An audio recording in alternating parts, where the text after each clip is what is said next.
नमस्कार प्रेक्षकांनो, मालिकेच्या आजच्या भागामध्ये आपल्याला पाहायला मिळणार आहे की सूर्यादादा आणि त्याचबरोबर तुळजा यांचं नातं कसं बहरणार आहे। त्याचबरोबर डॅडी जे आहे ते स्वतः हात जोडून माफी मागत तेजूकडे आलेले आहेत, पण डॅडींचा एक खूप मोठा डाव आहे आणि तो डाव काय आहे हे आपल्याला पुढे पाहायला मिळणार आहे। त्यासाठी प्रेक्षकांनो हा व्हिडिओ शेवटपर्यंत पहा।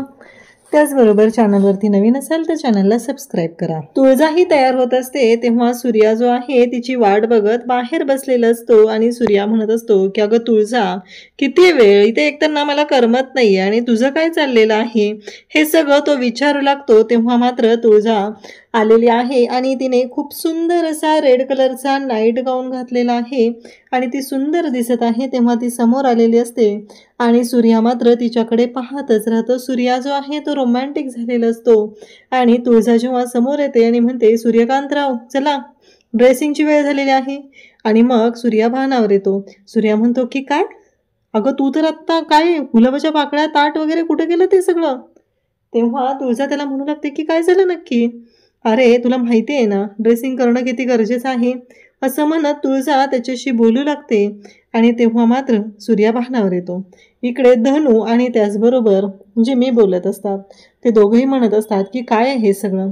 तेव्हा मात्र आता जो जिम आहे तो मॅनेजरकडे जातो आणि तिथे विचारू लागतो की मला एक्स्ट्रा गादी हवी आहे। तेव्हा ते म्हणत असतात अहो तुमचं हनीमून कपल आहे म्हणून तुमच्यासाठी हनीमून सूट बुक केलेला होता आणि हे सगळं तुम्ही काय बोलताय, हे सगळं चाललेलं असतं। तेव्हा मात्र जिम तिथं त्यांना म्हणत असतो की नाही, तेवढ्यात धनू तिथे येते आणि धनू म्हणते की अहो तुम्हाला कळतंय का, जर दादाला जर कळलं त्याच्या बहिणींना त्रास होतोय तर तो काय करतो ह्याचा अंदाज आहे ना। तेव्हा जिमच्या लक्षात येतं आणि मग ते मॅनेजर आहे ते पाहत राहतात आणि तो म्हणतो की त्याला कसं कळणार आहे, तो तर झोपलाय ना जाऊ। तेव्हा मात्र इकडे त्याला सांगते की तो जो मॅनेजर आहे ना तो सांगणार नाही असं वाटतंय का तुला त्यांच्याकडे बघून, असं ती धमकी देत असते। तेव्हा मात्र दत्तूच्या लक्षात येतं आणि दत्तू म्हणतो की हो बरोबर आहे। ते दोघंही जाऊ लागतात तेव्हा दत्तूच्या लक्षात आलेलं असतं की भर मंडपामध्ये लग्नाच्या वेळेस सूर्याने तो जो मुलगा होता त्याच्या तोंडाला काळं फासून त्याची धुलाई केलेली होती, ही गोष्ट मात्र दत्तूच्या चांगलीच लक्षात राहिलेली असते आणि तो मात्र म्हणत असतो की नाही नको आम्हाला एक्स्ट्रा गादी, असं म्हणत तो तिथून जात असतो। जाताना धनू मात्र म्हणू लागते की अहो तुम्हाला माहिती आहे ना नवरा बायकोची भांडणं काय नवीन असतात का, असं ती म्हणते। इकडे पाहायला मिळतं की आता शालन जी आहे ती डॅडींकडे आलेली असते। डॅडींना म्हणत असते की अहो तेजू घरातनं निघून गेले मालक, काय करायचं मला ना कळतच नाही आहे आणि पोटूशी येते। तेव्हा डॅडी म्हणत असतात की हे बघा आम्हाला आबरू महत्त्वाची आहे, सुनबाई या घराच्या बाहेर गेलेले आहेत हे मान्य आहे मला, पण आमच्यासाठी या घराची आबरू ही महत्त्वाचीच आहे, असं सगळं बोलणं चाललेलं असतं। आणि तेव्हा मात्र इकडे पाहायला मिळतं की डॅडींचं जे बोलणं आहे ते ऐकून शालनला मात्र राग आलेला असतो। शालन म्हणत असते की काय चाललंय हो तुमचं, कसं आहे माहिती आहे का, तुमचा मुलगा चुकीचा वागलेला आहे, आम्ही काय म्हणतो। डॅडींना खूप राग येतो। डॅडी म्हणतात की हे बघा तुमचा ऐकून निर्णय घ्यायची वेळ आमच्यावर अजून आलेली नाही, आम्ही ठरवू काय करायचं आहे, आणि तो जो गेलेला आहे ना तो तुमच्या खानदानावर गेलेला आहे, एक ती तुळजा आणि एक हा, दोघंही बिनकामाचे निघालेले आहेत, असं म्हणत डॅडी भयानक चिडलेले असतात आणि ते शालनलाच ऐकवतात। ते म्हणतात की काही झालं तरी सुनबाई माघारी आल्या पाहिजेत आणि त्यासाठी वाटेल ते करायची तयारी ठेवायची आहे, हे सगळं त्यांचं बोलणं चाललेलं असतं। त्याचवेळी पाहायला मिळतं की इकडे धनू आणि दत्तू दोघंही बेडरूममध्ये असतात आणि जो दत्तू आहे तो सारखा त्या बेडवरून तिथे सोप्यावर झोपलेला असतो आणि त्या सोप्यावरून खाली पडत असतो। धनू मात्र खूपच फ्रँकली बोलत असते आणि ती म्हणत असते की सारखं तुम्ही ना पडताय ना, इकडे येऊन गादीवर झोपा। तेव्हा तो म्हणतो मी आणि तुझ्या शेजारी झोपू। तेव्हा मात्र धनू म्हणत असते असं आहे का, माणसाचा ना त्याच्या स्वतःवर ताबा असला पाहिजे, तुमच्यावर कंट्रोल नाही आहे का, अहो शेवटी मनात इच्छा नसेल ना तर काहीच होत नाही आहे, तुम्ही या ओ बिंदास्त झोपा, चांगलंच होईल ती म्हणजे झोप पूर्ण होईल, नाहीतर बघा विचार करा उद्या सकाळी जर तुमचे सुजलेले डोळे पाहिले जागरणामुळं तर सगळ्यांच्या मनात काय काय येईल त्याचा तुम्ही विचार करा। हे सगळं बोलणं चाललेलं असतं आणि दत्तू मात्र म्हणतो की बरोबर आहे। मग धनूच्या डोक्या साईडला दत्तूचे पाय आणि धनूच्या पायाकडे दत्तूचं डोकं, अशा पद्धतीनं झोपायचं ठरतं। इकडे तेजू असते ती झोपलेली असते। तिच्या स्वप्नामध्ये त्याच गोष्टी येत असतात ज्या की तिला त्रास होत असतो आणि तिची फसवणूक झालेली असते हे तिच्या डोळ्यासमोरून जात नसतं. ती बाहेर येते. बाहेर तात्या असतात आणि तात्यांच्या शेजारी येऊन बसते. तात्यांना म्हणते, काय झालं? तेव्हा तात्या म्हणतात की काय करू, दुःख माझं संपतच नाही असं तात्यांचं म्हणणं असतं.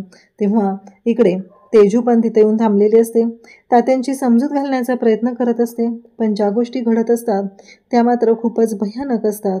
आणि त्यामुळं तेजू म्हणत असते की काय करू, तुम्ही आणि मी एकाच तराजूच्या दोन वेगवेगळ्या पारड्यांमध्ये आहोत, दोघांचंही दुःख सेमच आहे. तात्या म्हणतात की अगं अशावरती माझा राग नाही आहे किंवा तिच्याकडून जे काही झालं त्याच्याबद्दल मला काही बोलायचं नाही आहे, पण अजूनही मी तिच्यावर जीव लावतो. मला कळत नाही आहे की जे काही झालेलं आहे ते इतकं असं का झालेलं आहे, त्याच्यामागं खरं कारण काय आहे ते माझ्या लक्षातच येत नाही असं म्हणणं असतं तात्यांचं. त्याचबरोबर इकडे तेजू च्या बाबतीत ती बोलत असते आणि तात्यांना मात्र झोप लागते. तर तुळजा आणि त्याचबरोबर सूर्या दोघंही सकाळी मॉर्निंग वॉकला गेलेले असतात. वॉक करून ते येतच असतात आणि येतानाच सूर्या म्हणत असतो की काय चाललंय हे सगळं तुळजा, मी हनीमूनला आलोय का कशाला आलोय मला कळतच नाही आहे. तुझं मात्र आल्यापासून हेच चाललेलं आहे की उठायचं, औषध गोळ्या खायच्या, त्याचबरोबर पट्ट्या बदलायच्या, हेच चाललेलं आहे. मग सूर्या म्हणत असतो की थांब मी त्यांना दोघांना नाश्त्याला बोलवतो. तर तुळजा म्हणत असते, तुला कळतंय का सूर्या, अरे ते दोघं जण माहिती आहे ना तुला. तेवढ्यातच ओरडत तिकडून आलेली असते ती धनू, मला भूक लागलेली आहे, मला भूक लागलेली आहे, हे सगळं धनूचं बोलणं चाललेलं असतं. आणि धनू मात्र बोलत असते. सूर्याला म्हणते की जा आता त्या फोन जो ठेवलाय ना तो कशासाठी ठेवलाय ना मला ते कळतच नाही आहे असं तिचं बोलणं चाललेलं असतं. आणि तेवढ्यातच ती म्हणते आत्ता जाते त्या मॅनेजरकडे आणि त्याला विचारून येते की तो फोन कशासाठी ठेवलेला आहे असं तिचं बोलणं असतं. तेव्हा मात्र ती म्हणत असते की मला आत्ता जावंच लागणार आहे. आणि मग इकडे तुळजाला सूर्या म्हणतो, बघितलं ना तुमचं हनीमून कपल कसं आहे असं म्हणत तो तुळजाला सांगू लागतो. तेव्हा मात्र इकडे तुळजा म्हणत असते की हो सूर्या बरोबर आहे आणि दोघंही हसू लागतात. त्यानंतर दोघंही एकमेकांकडे पाहत असतात. धनू मात्र भूक लागली म्हणून धावत जाते, कारण तिला खूप खायचं असतं, तिला भूक कंट्रोल होत नसते आणि त्यामुळंच तिला हा सगळा त्रास होत असतो. तर प्रेक्षकांना उद्याच्या भागामध्ये आपल्याला पाहायला मिळणार आहे की निंबाळकरांच्या घरून सरनोबतांच्या घरून डॅडींना आमंत्रण आलेलं आहे. तिथं जी पालखी आहे त्यासाठी त्यांना बोलवलेलं आहे आणि सरनोबतांच्या घरी गेलं पाहिजे आणि तेही जोडीने जायचं आहे. सुनबाई तुम्ही आमच्यासोबत आलं पाहिजे असं डॅडींचं म्हणणं आहे. आणि त्यासोबतच इकडे पाहायला मिळतं की डॅडी म्हणत असतात की सुनबाई आता सगळं विसरून तुम्ही अगदी मनापासून राहिलं वरच्या मनानं तरी चला, तुमच्या हातामध्ये घराण्याची इज्जत आहे असं डॅडींचं म्हणणं असतं. आणि म्हणूनच डॅडींनी त्यांचा पंचा काढलेला आहे, म्हणजे डॅडींना 4 माणसात स्वतःची इज्जत घालवायची नाही आहे म्हणून डॅडी जे आहेत ते तेजूला न्यायला आलेले आहेत आणि तुम्ही त्या कार्यक्रमाला चला असं ते म्हणत आहेत. आणि तेव्हा मात्र डॅडी सगळा स्वतःचा मान ठेवून, कारण गावाच्या समोर इज्जत जायला नको हे जरी असलं तरी डॅडींच्या मनात वेगळंच काहीतरी आहे म्हणून तर ते तेजूच्या समोर मान खाली घालून उभे आहेत आणि तुम्ही त्या कार्यक्रमाला चला असं त्यांचं म्हणणं आहे.